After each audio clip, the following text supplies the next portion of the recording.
Yo, yo, yo. Welcome back to Spoken Minds. I'm your boy, Ike Barron, and I got two special guests with me today. Go ahead and introduce yourselves, fellas. Man, you already know who it is and what it is. It's your boy, Nephew Q, a.k.a. Cowboy Q. Yes, sir. Mr. Stevenson, man. Sports and discourse. Hey, check him out. Check him out. Yes, sir. Yes, sir. Man, we got a good show for y'all today. We're going to kick it off just because, you know, we were the media guys. The media guys. We were the media guys down at the boys' 16. Sweet 16 at Rep Arena. I want to get your guys' thoughts on the Sweet 16 and all the different teams and how competitive it was, because it was very competitive this year. I'll say this. Me and Derek was talking about this one day. I can't remember which day it was, but I had asked him, I said, man, do you think these players are smaller now than when we went to school? He was like, nah, bro, I think they a little bit bigger than when we went to school. He said, it's just that we sitting up in the press box that we couldn't really grasp what they, how big they were. So, Pause, by the way. yeah, pause, thank you. But, I forgot which game it was when I left you guys to get you some water. Well, I thought I was getting you some water. I left the rest of the game, and I was sitting courtside at that time, and I was like, yeah, these high school players is a little bit bigger than when we went to. I was like, they got strength and conditioning programs. I was like, these dudes is cut up. These dudes look like somebody's daddy out here. But Hold on. I need you to tell the people who you was sitting courtside with. I don't want to. Who was you Go on and tell them, dog. Who was you sitting courtside with? Vince Merrill. Yeah, I was sitting courtside. Oh, okay, good. BBN, man. Don't get him some Kentucky gear. Yeah, shout out to them. Shout out to him. But I ran into him in the bathroom, and I called him a name that only his family calls him. And he looked at me funny. I guess he just didn't recognize me. And I said, man, you don't remember me? And he looked at me. I said, man, I'm Nyla's dad. He said, oh, yeah. What's up, man? Blah, blah, blah, blah, blah. He's like, man, then I said, now you say that, she looked just like you. He was like, Brian is out here, which is my daughter's grandfather. He was like, Brian is out here. So I was like, he's like, you want to come talk to him? I was like, yeah. So I was like, all right. So we walking out the hospitality room, we going to the court. And I didn't tell you this, D-Money. I felt so embarrassed and awkward, bruh, because we was walking and it looked like I was a recruit that he was bringing in there.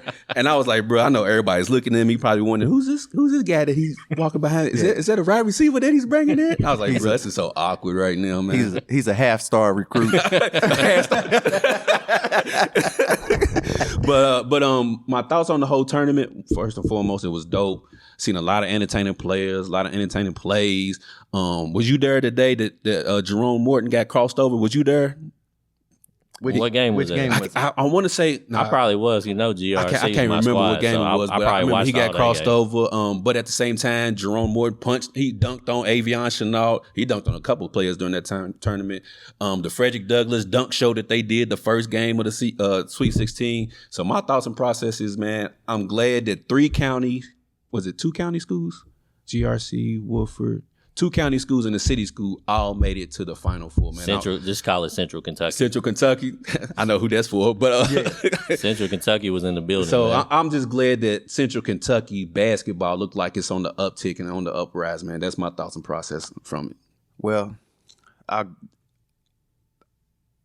like how it was very competitive. Like it wasn't how like it's been in other years where you say, it's either going to be this team or this team that's going to win it all. Mm-hmm. Like, there was some teams where you was like... There's 5 or 6 teams that you could like, win it. Man, any of these teams could win this next game. Mm-hmm. And it was very competitive, and the games were pretty competitive. Good. There was only a couple of games where it was... The day one games were kind of blowoutish. Yeah. I also like the fact that we got to see some of the bigger name players that's in the state. Mm-hmm. We got to see the Jasper Johnson. We got to see the Avion Chenault and the Melo Boone. We got to see them boys in GRC who can absolutely ball. Sam Paris, Jerome. Don't let me forget about Lil Wade and Nelson and Starks and all them in Woodford County. And then Warren Central. Man, they had them boys could ball. Man, they had some ballers, man. Also getting to see Reed Shepherd play he showed me a lot in this tournament because teams was running double and triple teams at him, trying to get the ball. And he still played well. Right. This guy can actually handle the ball. He can score. He picks his spots. He had a little bit more bounce than I thought he did too. Yeah. What surprised me though was the boy was playing some defense. He had a little bit more bounce. I was like, okay. And then we got to see Travis Perry. Yeah. Who can just flat out score. He's just a scorer, man. One thing that I really liked about his game is he wasn't really forcing shots. Mm-hmm. He was a passer as well. Like he was giving that ball up. He was trying to get his teammates involved. So getting to see those players was all good. Seeing some of those teams was great. But I became a huge Go ahead, talk fan. about it. Go ahead, talk about it. I don't know if I'm gonna say his last name right, but for Louisville Male, man, Cole Edelin or something like that. Man, he's a freshman. This boy can shoot the hell out of the ball. You got a fan. Man, look. I was watching this guy, man. Me and Derek was watching him warm up. Can't remember which game it was. It was probably their first game. We was watching him warm up, and I said, man, Derek, are you watching this kid? What number was he? 0. Okay. They got this weird little drill that he does with his brother where they like pass it between their legs and behind their back to each other and shoot the ball. Mm-hmm. It's kind of weird, but it's kind of fire at the same time. Look, I said, Derek, are you watching this kid right now? I watched this boy hit 16 straight threes warming up. I was like, this boy can shoot. I was like, I wonder if he could do this in the game. Did it in the game. Man, this boy, man, listen, they started off, they was down kind of early, like 12-4. And it was starting to look like, man, this could get bad. Man, this boy got a fast break and stopped and pulled out a Steph. Fast transition three. Pulled a Steph. Very next play down court, he comes around the screen, catch and shoot, bang. I was like, boy, this boy right here. Derek was like, oh, yeah, you like that kid. I was like, hell yeah, that boy can play. He can go. Okay. Yeah, because I didn't see the first day games. And I remember y'all was in the text thread. You was like, man, Mel just set the record for most 3-pointers in the state tournament. I was like, Freeze, like, yeah, I think it's Cole Kid had like 7 threes. Hey, man, that boy could ball. They had snipers, man. Heck, and then, but when I found out he was just a freshman, I said, man, this boy is a freshman? Hey, man. Mr. Basketball's in his future. Man. Yeah, he could definitely make a run at it. Mr. Basketball's in his future. Hey, for real. What's your thoughts? Well, from the media side, it was definitely interesting because I hadn't really watched college sports in years, man. So what got me into it was when you took me to the Douglas. I hope you meant high school. Yeah, Frederick. Yeah. What did I say? College sports. Oh, is that what I said? Yeah. My bad. High school sports. When you took me to the Frederick Douglass and Bryan Station game, that was the first time I had watched a high school game in a minute, and it was a really good game. Douglass ended up winning, but Station was hanging tough with him for a minute. So then I ended up taking my dad, and we went and watched. I think it's the 40th district with Bourbon County and Paris and Montgomery and GRC and all them. And we watched the whole tournament, and I kind of just started getting into it. And so whenever you gave us the media passes to go down there, it had just sparked my interest. And like, I really enjoy it to the point now where I can't wait to like go to games next year. That's what's up. And cover some more games. And definitely I can't wait to do the Sweet 16 again. I learned a whole lot this time around. It was a hell of an experience for me, and it was really inspirational because now it just kind of like gave me a little bit of motivation to really like try to get back in it, and to just see some of these kids, man. Like, I feel like a lot of these kids are becoming. I'm getting to the point now where I'm getting ready to just give it up and say these kids are more talented. Oh, I'll give you that. When I see all of the drills that they do, and when you just watch them put it together, the ability to shoot, handle the ball, and I mean it's like kids that you just wouldn't even think could be able to get stuff done, like your guy. Like if I just was looking at him, I'd be like, man, I can get him. but he's way better than I ever thought about being. You know what I'm saying? And it's a whole lot of them out there. They so athletic. That athleticism is what got, man. When you look at Avion and Melo and see how athletic they are, and then you think, these guys is just sophomores. Bruh, Avion was windmilling at the sweet during the game. He was doing a fast break windmill. Now, I'm pretty sure all of us have seen high school players windmill, but those were usually upperclassmen, guys who've played a little bit. Like you said, this dude's a sophomore on the transition. Man, a transition fast break, 2 sophomores. Melo off the backboard to Avion. I was like, man, this is crazy. Now, one thing, but I'm like him. I'm excited about next year. Now, one thing that I've been hearing some people complain about is I've been hearing a lot of people talk about the format of the Sweet 16, but I'm actually okay with it because I feel like you got to give the smaller counties something to play for. Do the best 16 teams make it every year? Probably not. No. It's something that's going to get left out. It just kind of is what it is. I mean, it's just like the NCAA tournament. Yeah, there's always going to be some teams that's probably deserving to be there. You win your conference, you play. You have to give the smaller counties something to play for because if not, they're not going to have any reason to participate. You know what I mean? But one thing I will say is some of those smaller counties did put up some good fights, man.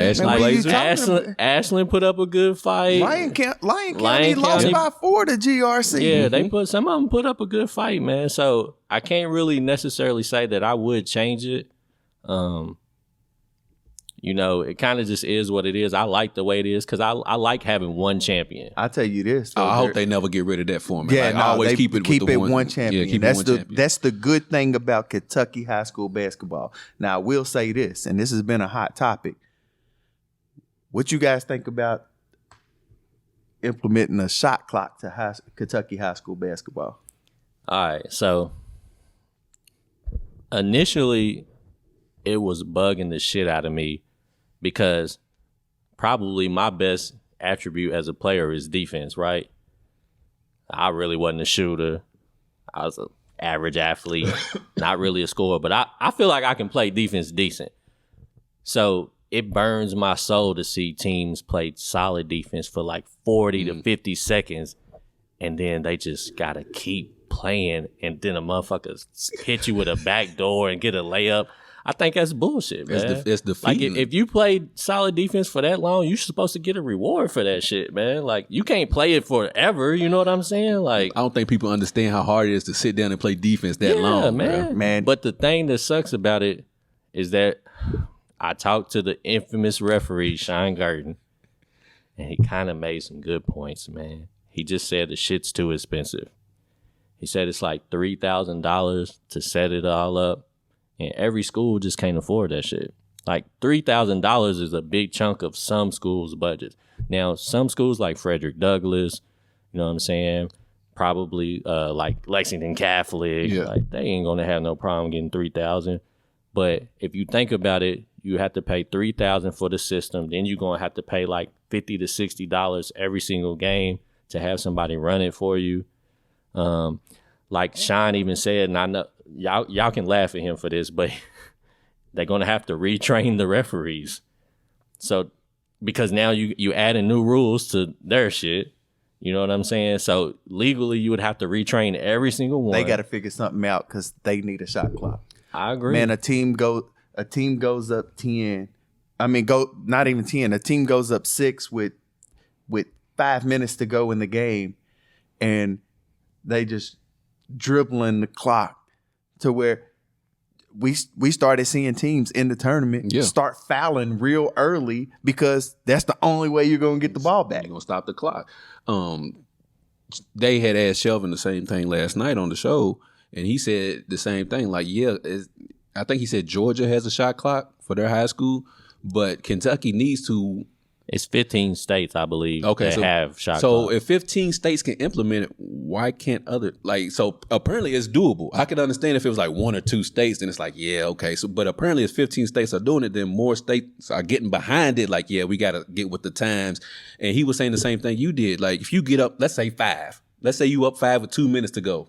guess what I'm gonna do? Yeah. I'm gonna stall. I seen what Shelvin said last so night. I'm He gonna said they're stall. gonna go four. He Four said corners. he would go 4 corners. Yeah. His team would go 4 corners once they got up to us. So 5-6 points. If we playing in the state championship game, I'm up. My team is up 5. I'm the coach. You the coach of the other team. What do you think I'm gonna tell my dude? Like, we stalling. Make them foul us. What about this though? What if you implemented a shot clock for the Sweet 16 tournament? I think You can't say that it would be one that teams that have to get used to, because every team would be getting used to it during that time. That's what I was getting ready to And say. you have enough time. You have enough time though to practice. That's what I was getting ready to say. Only like between regionals and the state, you would have to find some way that these kids could practice with a shot clock in that week, so they're at least prepared. I don't know if a week could be enough time. But that's just to make it fair, though. Just to make it fair. That was my only knock, is I hated to see the teams just dribbling the clock out. Yeah, it made it to where some of those games started to get kind of boring. Yeah. And it's just corny. Like, as a competitor, like, I don't want to like stall you out with 4 minutes left. Yeah. Like, I'm still trying to get buckets on you. I'm Like, trying to win, but you also trying to win. I'm trying to win. So, but I feel like if you doing, I say every minute, I would like to idealistically see 3 possessions every minute. Even in high school? Yeah. Okay. I mean, I would love to see, but it's not gonna happen. The way these kids shoot, they can give you 3. If you give them like a shot clock, they could easily give you 3 every minute. Because these kids got triggers. When you get those, especially the Douglas and the GRC and the Warren Central, them boys, they looking to score. Just real quick before we go to the next topic, what do y'all think about high school expanding the 3-point line to where it's closer to what the college 3-point line is, so kids can make that transition? If we're gonna put the shot clock, then why wouldn't we scoot the 3-point line out to give them a more easier transition in the college as well? They already shooting back there anyways. So what's the difference between moving the 3-point line back just a little bit? I don't know if enough of them are good enough for that. Well, stop shooting. Is it enough? It's a few of them. Is it enough room in the high school? Well, that too.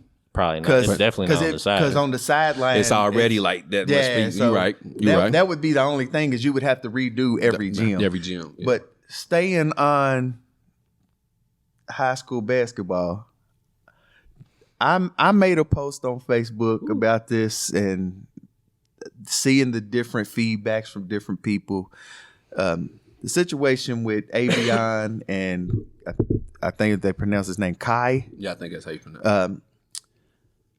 They broke a team rule Friday night.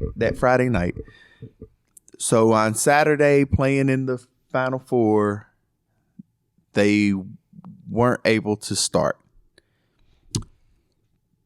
Now, for me, I made a post just asking a question, because I do believe that if kids break the team rules, they have to suffer the consequences. My post, what I was trying to find out was, what would have been the consequence for a non-starter? Because they're both starters, so they couldn't start. Mm-hmm. But I was like, well, what would it be for a non-starter? So there were some coaches from some other places that got on, and they were saying if they were a non-starter, they wouldn't be able to play the first quarter, which to me isn't fair, because I don't start, I can't play the whole first quarter. But if I'm a starter, I just don't start. Let me tell you why it's fair. How? Because they're going to sit out half of it anyways. But that's half. I mean, so you only really taking away half of it from them. Not necessarily, because what if I'm a non-starter, but this person picks up 2 quick fouls in the first minute of the game? Now I'm going in. Well, but at the same time, I guess a life lesson though. I know, but to me, it's not fair. If I'm a non-starter and I break the same team rule, I get a whole quarter. a starter should get the same thing. But you're technically not getting the whole quarter because you're not playing that whole quarter anyways. You're only playing half of that quarter. Especially if you play for GRC. Yeah, but you're not playing that quarter. So the high school quarters is 8 minutes, right? And if a non-starter is playing 4 of those minutes, then you're already missing half of the quarter anyway. So if I suspend you for the first quarter, I'm only bitching you for the minutes you would have played in the fourth quarter. It just so happens it's the whole first quarter. Which would be like 2 if you lucky. Yeah.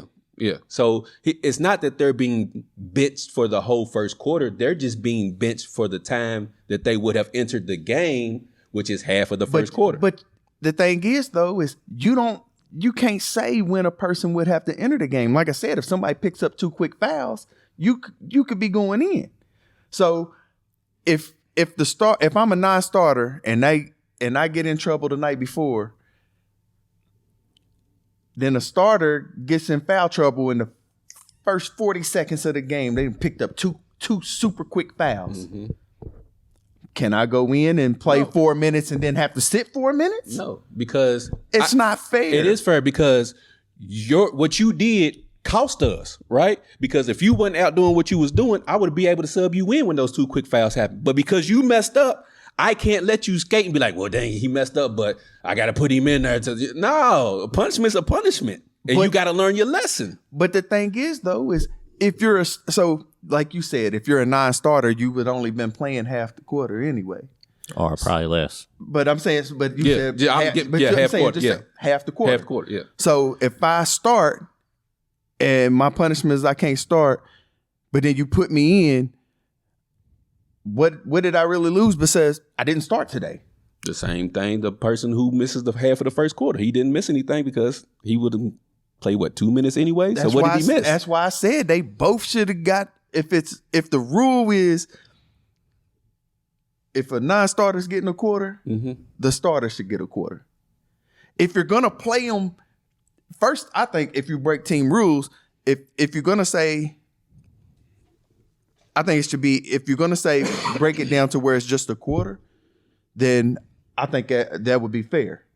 But if you're going to just say he's not going to start and then I'm going to put him in, I can put him in at the next damn dead ball. It's defeating the purpose of teaching a lesson. It still teaches them a little bit of a lesson. It just teaches you that you're not starting, but you're still playing the whole game. Because it was probably a little embarrassing. Well, okay. But that's still not teaching a lesson. So to piggyback off of what you were saying, if I'm not mistaken, I think Frederick Douglass lost to GRC by 7 points, right? The time span that Avion and Kai was out, they went down by 7. Yep. So if they was playing, who knows what? Am I saying Frederick Douglass would have won? I don't know. I'm not saying that. But what I'm saying is that 7 point gap might not have been there if they started. But then if they started and it wasn't there, and then you take them out for a breather, that 7 point span can go back. But my point is, if you take them out for a breather, guess what? I can put you back in. This, if it's not going to be the same for all players, then it shouldn't been no punishment at all. If you wasn't going to give them the whole quarter like you would give a non-starter, then you shouldn't even have punished them. You should have just let them play. But the thing is, Ike, is not all things are created equal. Like, better players are gonna get the lesser punishment versus a guy who doesn't really contribute. But that's just society, especially if I'm the coach. That's just society. Okay, I agree with that. But then don't say, because I show favoritism. But then don't say we are teaching life lessons. Yeah. Because if that's the case, you're not teaching a life lesson, because you know what you're teaching them? As long as you're better than them, you're going to get treated better than them. Now, I don't believe that, because that's what you're teaching them. That's life period. If you say that's life period. Like no, it's not. Because if you go out here and you commit a crime, yeah, the justice system don't care that you was a sports player. Yeah, they will. No, they don't. Yes, they will. We just seen you ever seen the little meme thing where the guy says "bruh" and he passes out? How many times? A big time sports guy, first time in trouble, gets years. How many times have we seen athletes get in trouble and nothing happen? Why? Because they're athlete. If they was working at where we work at and they got in trouble, they going to jail. But because they're an athlete, why? they gonna skate past that. How many times, and I don't want to put nothing out there, but us being in Lexington, how many times have we heard stories about UK players getting caught with this, getting caught with that, and nothing happens to get swept underneath the rug? Why? Because they're UK players. But if we do it, that shit ain't get swept underneath the rug. But then that's what I'm saying. So quit. You can't say we are teaching life lessons when you're not. Let me bring up a point. First of all, I don't really want to speak on nobody's kids, right? So no disrespect to nobody's, family or anything like that. We don't really know who even actually made the decision. That's true. I don't know. Coach. Do we know that for a fact? It was the coach. I mean, I heard from one family member that the coach made the decision. Was it his decision based off the athletic director said you have to do something, or you know what I mean? They wouldn't even have known. The coach is the one that found out about it, and the coach made that decision. Which I'm not saying. I'm saying they break a team rule, they should get a punishment. But if it's not going to be the same for everybody, if you was only going to just say you're not starting, then you shouldn't even have gave a punishment. Well, this is because you're not giving the same punishment that you would have gave a different player. This is what I think probably happened. He probably didn't want to punish them, but he probably just felt like to protect everybody involved, to protect his players, to protect his own job, to protect whoever else the future may have been involved that wasn't a player. He probably just felt like he had to do something. So he probably tried to give him the lightest blow that he felt like he could have. But I'm saying, if you saying I just got to give him something, but I don't really want to punish him, you could have gave him something different. Like what? But what else is there really to do? Because at that point, there's only technically 2 games left in the season. So what can you do? And they're both Avion's when you played high school basketball, if you did something, what did they make you do? Run laps. But nobody's gonna run their players before the game. Yeah, he's not gonna do that before. Who said before the game? But you can't do that after the game because they were in the Final Four. So if they would have won, they would have had a game that later on that night, and you don't want to use up his legs. Okay, plus, so what if you say, like when I said Sunday morning, you be here at 6 a.m, you running? But like when I said that he has to try to protect everybody, I think he had to do something that's visible, right? Because you never know what accusations or anything could come up later. So you don't want to look like if something comes up before it gets resolved, you don't want to look like, oh, I knew about anything that might have happened, but I didn't do anything. So at least if he does something publicly, he can be like, well, this is the information that I had at the time, and based on that information, I thought this was the correct punishment, and I talked over with my guys, they accepted the punishment, and then we went out and tried to win the game. You know what I'm saying? But if he doesn't do anything, or if he does it behind the scenes, then it kind of just doesn't really protect them as well, I think. I see what I'm saying. I don't agree at all. I see what you're saying. I don't agree at all. I feel if you're not going to give the same kind of punishment to all players, then you shouldn't even have gave a punishment at all. I mean, but I think it's just kind of, it's kind of hard because the circumstances of the players are just different. Like, for instance, like I'll use Kentucky as an example. Wheelers hasn't played in the last month. So if he was to do something to break team rules, how do you punish him? Because he's probably not going to play in the game at all. So you got to try to figure out something. I don't think it's really no concrete rule or concrete way to do it. Unless they had like team rules at the beginning of the season. But other than that, yeah, I see what you're saying though. It should be the same for all players. I think it was a little. Because then what if what if our starting rotation changes all the time? So you got 6 people and the rotation changes a lot. So this person might start some games, but they get a worse punishment if they don't start than if they do start.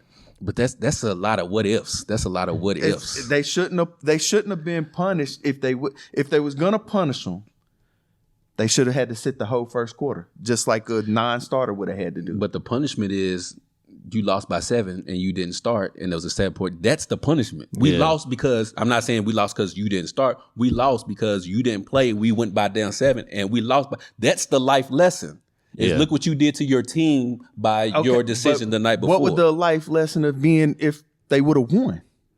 That they didn't play. But they win. They did play. But did they win? You see, you're doing the ifs again. But I'm saying, but they could have won. The lesson would have been. The lesson would have been. Not they didn't, but the coach going in don't know that. The lesson would have still been that you need to be more aware of your circumstances and make better choices, because you could have maybe hurt the team, even though they won. You could still tell somebody, we got away with it this time, but you have to make better decisions going forward because we might be in this position the next 2 seasons. Man, and I need to be able to count on you I'm the as type, a coach. Man, this person shouldn't get treated better than me because they're better than me in basketball. I totally agree with you. They shouldn't get better treatment than I get. But that's not give. But I know it's not how things are, but that's not life lessons. Life lessons would have been.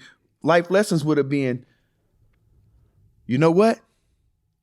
You ain't playing this whole first quarter, because if he would have done it, he wouldn't have played the whole first quarter. Sit the whole first quarter. That's a life lesson.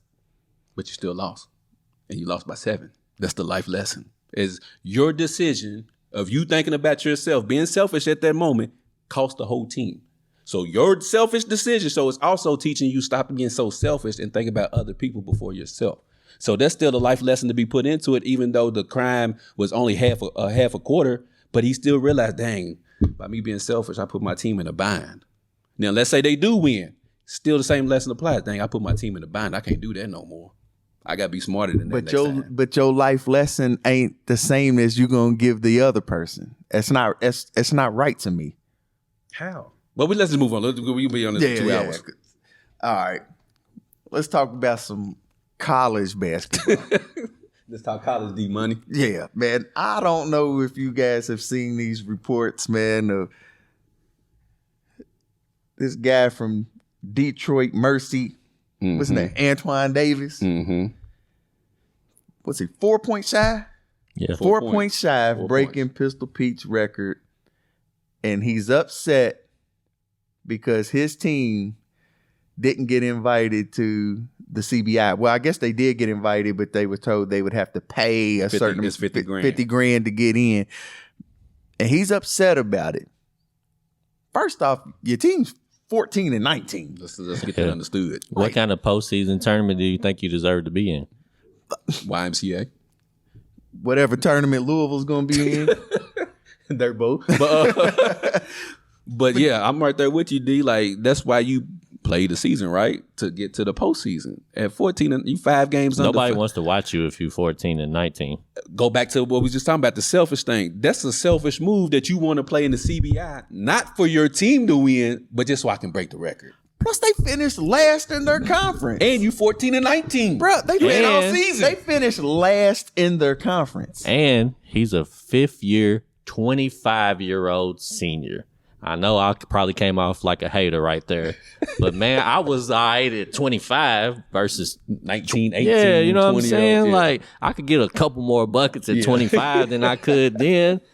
And, I mean, if you've been in school for 5 years, are you really breaking the record? I mean, I guess so, years. But... And he was going to break a record that Pistol Pete did in 3. In the SEC, which was probably a little bit more difficult. Without a 3-point line. No disrespect, but it just probably was. And like you said, without a 3-point line. So, I mean, if he would have broke it, in the stat book, it would have showed. But I don't think nobody would have cared, to be honest. Nobody would have been like, wow. Yeah. I mean, like you. It wouldn't have wowed me. He was getting some buckets. Like, I'm not going to completely disrespect him. He was the coach. I think he's the 14th rated prospect for the draft. I don't know how much I believe in it, though. I'm going to just be honest with you. I've been seeing a whole lot of these mid-major dudes coming up to the big boys, and they look a little different when they get against good competition. They think just because Dame can do it, everybody can do it. Yeah, so... We've seen a couple. CJ McCullough, he had a nice career from a mid-major. Yeah. Who else I got? PG. Paul George? Yeah, he went to It's a few. Fresno State? Yeah. It's a few. And Kawhi? San Diego I was going to say he's another one, yeah. I mean, it's been, what's the name? Davidson. Steph? Yeah. So, I mean, it's been some. Yeah. But lately it has not. Yeah. But this guy complaining about breaking his record. Nah, bro. You know, when you played 61 more games than Pistol Pete. Bro, just take what you've done, because what you've done has been good. I mean, it's been a great thing that you've done. Mm-hmm. But you complaining and whining about the wrong thing, I'm telling you the same thing Derek Stevenson and the Jordan nerds tell me all the time. What's wrong with being number 2? You the second greatest scorer of all time in college. What's wrong with that? You 4 points away. What's wrong with that? There's been how many people play college basketball? You scored the second most points. Ain't nothing wrong with that. Be cool with that. Tripping by 4 points. If you played how you supposed to play during the season, you would have had that record. I hope he gets drafted to the Lakers. Pace is gonna pick him. Pace is gonna pick him up. What's it? At Detroit Mercy, right down the street. We good at picking up. Look, man. If we draft him, he ain't gonna be nothing. He ain't gonna be nothing. No, look though, because we technically drafted Kawhi Leonard. Came up for George Hill, and traded him on the draft day for George Hill. We gotta really look at the fact that he's 25, man. There's not a lot of upside. If you 25, if I draft a player that's 25, I have to think he's going to be in my 8-man rotation immediately. You making an impact day because otherwise, I just go get Ty Washington from Houston. That's true. Because somebody from the G League. Ty's probably like what, 20? 21 if. See, this will be his second year out of Kentucky, so he probably 20, 19, 20. Okay. Nah, he probably 20. Oh, let's just say he's 20. Yeah. I'm gonna go get Ty versus 20. If I'm gonna get the same production, like we was talking about off camera, I'm gonna get the younger cat, right? If they offering the same production, let me go and get Ty. If I draft you at 25, you got to be ready to go from day one. There's no development. There's no. You got to be. You've been developed. You got to be in my 8-man rotation. You got your man body. You got to be in my playoff rotation immediately. You got to give me at least 10 off the bench.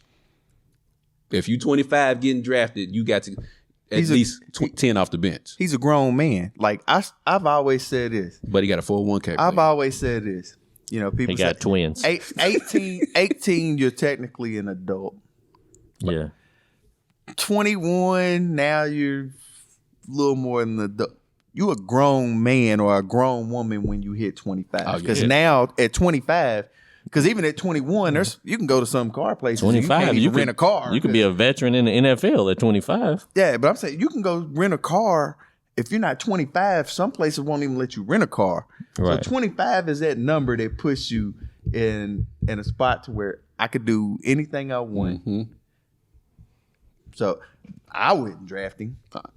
I would take a second round pick. I would take a chance on him in the second round. I know first round, second round, but second round, like towards the end of the draft, I would take a chance on him. Yeah, if I want my G League team to play well. That's where I'm gonna put him at. I'm gonna draft him and put him down there because that's most likely what's gonna happen. And see what he do. You're gonna take more chances on these younger cats than you are. I'm gonna take him, put him down there with Ty. Well, make y'all play 1-on-1 for the last spot. Well, keeping it in the NBA, since we started talking about the NBA, let's talk about this play-in race. Yes, sir. Let's get to it. My Lakers getting ready to get in this play-in. Let's talk about it. Lord. Let's talk about it. Let's get to it.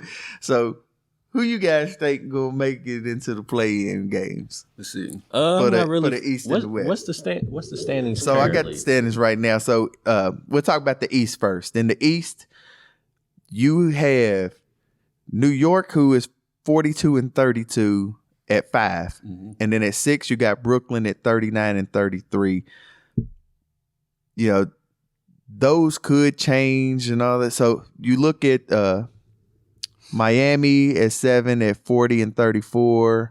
The Hawks right now are 8 at 36-37. Toronto at 35-38. Chicago at 34-38. But then you got Indiana on the outside looking in right now at 33-40, and then Washington at 32-41. it's still kind of really close. The reason that I was talking about like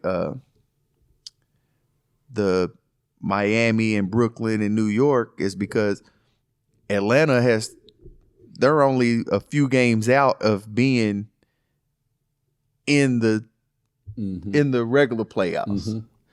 So it could change. I know my Pacers probably ain't gonna make a push to get in because that's just what we do. Yeah, we won. We're a game and a half out of the play-in game. Yeah. Over Chicago. I like Indiana though. Y'all just young, but I like Indiana. Yeah, me too. They just young. Me too. I love them. I bet you do. Yeah, it's a young team. So the East, man, the East is kind of weird, man. Yeah, I feel like definitely New York, Brooklyn, and Miami safe. Yeah, but then the rest of them teams. Well, Miami is right now are in the play-in game. I would say Chicago gets that 8th spot. I say New York stays at 5. Brooklyn might slide though. I think Brooklyn's gonna slide. I think Brooklyn might slide. I think Miami moves up and Brooklyn falls into the play-in game.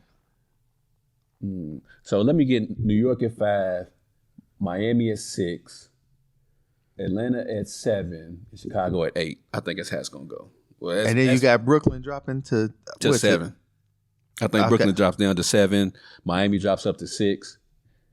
Atlanta stays at 8. Yeah, Atlanta stays at 8. And then what you got? Chicago at 9 and Toronto at 10. Yeah. I like that. I think Brooklyn slides as well. I think Miami does move up into the 6th seed. I just think Miami got a lot. Even though they've been dealing with a lot of injuries, I think Miami got a lot of experience. I think the play-in games, I'm not going to say which order, but I think Brooklyn, Atlanta, Toronto, and Chicago will be the 4 teams in the play-in. Yeah. Now, in the West is a little different. It's really, really, really close. You got 2 games separating 5 from. You got 2 games separating 5 from 10. Yeah. 5 from 5th seed to 10 is 2 games. I know your little ugly ass Lakers they're probably gonna make the play-in game. Barely. Because I'm tired of these dudes. They'll win a game and then they'll turn around and lose a game. They'll win a game and they'll turn around and lose a game. But the one thing that's helping y'all is Dallas and Utah keep doing the same damn thing. So it's like it's keeping you guys right in that spot. I'm not gonna lie, man. As many moves over the last couple of years as I think the Lakers have fucked up, that shit that they did, this season, they was all seem to be like it made sense, decent little moves. It made sense. Good like moves. I've always thought the last couple of seasons that Vanderbilt was like a decent little role player. If you look at for the amount of rebounds that he got versus the minutes that he was playing, he one of the best rebounders in the NBA. Yeah. I think so. I was really like, they kind of stole one right there. I was like, I think he's going to help them a lot because I had been watching him on Instagram and he had been working on his ball handling a lot. So he kind of is almost kind of like one of them hybrid forwards too that could they keep him, take a little bit pressure off them dudes, handle the ball and stuff like that. So I really was like, they got a nice one right there. Yeah. I like that Reeves guy too, man. He's really man. He done developed into a nice player. He's really man. getting to get some play this offseason. So yeah, they're gonna have to figure out. They're gonna have to figure out what they're gonna do because from what I read, they're losing interest in Kyrie because they're seeing what D'Lo can do, right? And they're like, well, hell, if D'Lo can give us 22 and 6, he's cheaper than Kyrie. Might as well keep him. Throw that money to some role players and fill out this squad. Now, are they going to have enough to keep Vanderbilt and Reeves? One of them might have to go. Well, they done made themselves look good. Yeah, they done played themselves to a contract, so they going to get some money. One of them two is going to get some money this offseason. I'm kind of like, man, I'm ready to see what this West is, how it's going to play out. I think it stays kind of like... One team that I just don't believe in is Utah. Oh, no, they done. The last 2 teams he got on this list, Utah and New Orleans, both of them are done. You can cancel that. So basically it's just 10 through 5, really. I think Oklahoma just kind of need one more They're guy. missing something. Well, maybe it might have been Chet, but of course he. Yeah, it's true. So, but he got injured, so maybe he might have been not to say he would have been 20, 25 points a game, but 10 to 15. Yeah, it'd help that rebounding. I think eventually he might protect him. I think eventually he can give you 20 plus and like close to double digits or maybe even double digit rebounds. I see Chet being an 18-9 guy. He can do that and get a couple blocks. I think 18-9 and maybe one block, maybe 2 blocks. I think that's where his. I think he'll get 2 because I think he'll be hungry for the blocks. Yeah, I think that. Like and he because chased the ball in college, they have Shai Gilgeous-Alexander. I don't know if y'all seen the guy Josh Giddey. So they have scoring there. So Chet doesn't have to feel like he's got to put up buckets when he does come back. Just he gonna be a defender. Yeah, he gonna rebound the ball. He gonna score when he has to. Yeah, I'm not sure about Golden State, man. I feel like they'll get in the playoffs. But I just don't know if they can make no noise. I don't know what to expect. As much as I hate to say this, I think I kind of like Memphis a little bit, man. Like Memphis over Golden State? And you know why I'm starting to like Memphis a little bit? They do be on some bullshit, I ain't gonna lie. But I kind of just like the competitiveness that they got. Now, these motherfuckers ain't won nothing, so it kind of makes them look corny. But I kind of like that. I feel like they bringing back the whole, like, we ain't friends attitude. Yeah. And I kind of like that as far as, now look. They like the new age bad boy Pistons. Now look, when you retire and all of that, you can talk all of that brotherhood shit that they all talk and we champions of life and all of that. Like when you retire, I'm good with all of that. But when you playing, I want you to kind of be wanting to, show the rest of the league like you ain't as good as us. And they got that in them. They just ain't been able to. But it might be coming this year or next year. They might be able to get out the West, maybe. I'm gonna tell you who I don't like. Who's that? The Dallas Mavericks. I think that it's not gonna work. Listen, you know that I've said this from the jump. Soon as they got Kyrie, I said it's not gonna work. Nah, Kyrie year anyways. Yeah, but I'm saying, Kyrie and Luka they the same type player. And on paper, it's cute. Yeah, but so.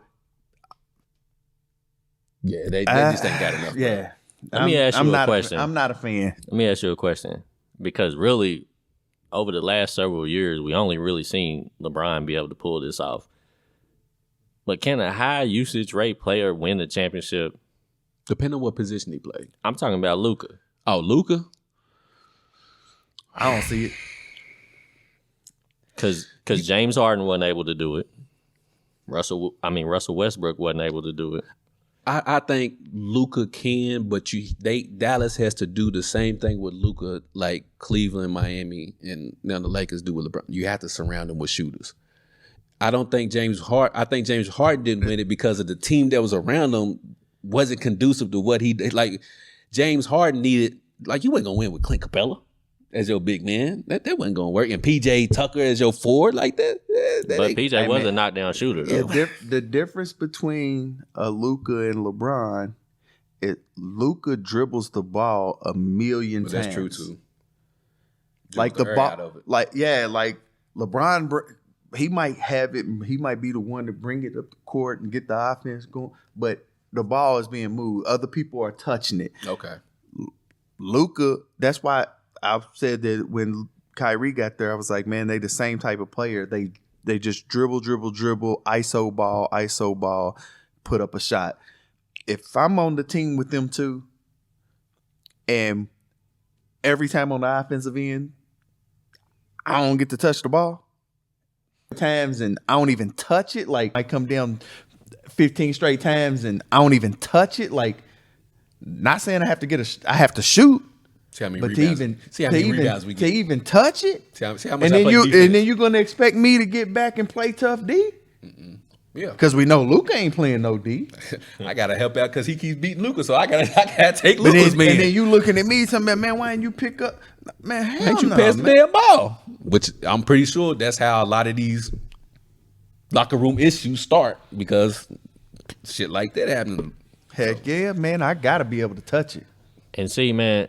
Last year, I was a little encouraged about Minnesota because they looked good in the playoffs. They looked like they should have beat Memphis realistically. They had big leads in every game, I believe, and then they just folded. So I was like, I think they might be getting ready to turn the corner, and then they kind of fell back, and they might be becoming one of those teams like Utah that I just can't trust them, dog. Right. Well, we've running out of some time, so we're going to get down to this Speak Your Mind. Speak your mind, D. I Stevenson. hope you ready, Mr. D. Stevenson. Oh, man. Let's see. So, Speak Your Mind, I write down 8 questions. You have to answer 3 of these 8. If you don't answer, you have to put a profile picture of my liking that has to stay up for a week. Don't get me divorced. Though, You get the you choose to give me a number. 1 through 8. Give me a You number. pick the 1 number. through 8. You pick the number. Oh, I'm going with 3. With 3. Oh Lord, Yeah. Hey, get ready to change your profile picture, bro. You gotta choose your wife or your daughter. Choose them like how? Choose them like the one you gonna ride with, no matter what. Your wife or your daughter. If they've said you got to choose between me or that one, who you choose? I'm riding with my wife. Okay. My daughter will find her a husband and he'll ride for her. That is the right answer. All right, give me another number. Or a girl or whatever. I don't know. She might be gay. Who knows? 5. This is easy. Who do you like trolling the most in BTG? Individually? Yes. Or individually. We know you love trolling the Louisville fans, but individually, who do you like trolling the most? damn. Like it's so many of them. It's tough, man. It's a lot of motherfuckers that I like trolling. I like trolling Andrew. I like trolling Reggie. I like trolling Gerton. Both of them. I like. Which one gives you the most satisfaction of knowing you getting underneath their skin with the trolling? Lately, it's been Aaron Rhodes. Aaron Rhodes. With them nasty ass Western Kentucky niggas. All right, get one more. 7.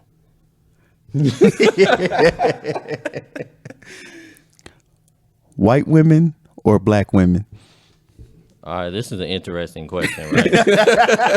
I'm gonna give it all the way up. Okay. Look, I don't want to hear a whole thing. Just one answer. I'm gonna give it. No, I don't want to give it up. No, Though. I don't want an explanation. I gotta give it up. Nope, no explanation. Let me explain this. No explanation. My explanation is all right. I just asked a question. I'm married to a white woman. But I just asked a question. So, what's White, not no more. White women, after this. white women or black women? I'm married to a white woman. I gotta say white woman. Okay. But No. Hey, But this is the thanks thing. for coming out. We love y'all, man. Make sure you like, subscribe, and share. It's been a Hold good on, one, man. let me get this off. BTG, we love y'all, man. We'll holler at you, man. Peace.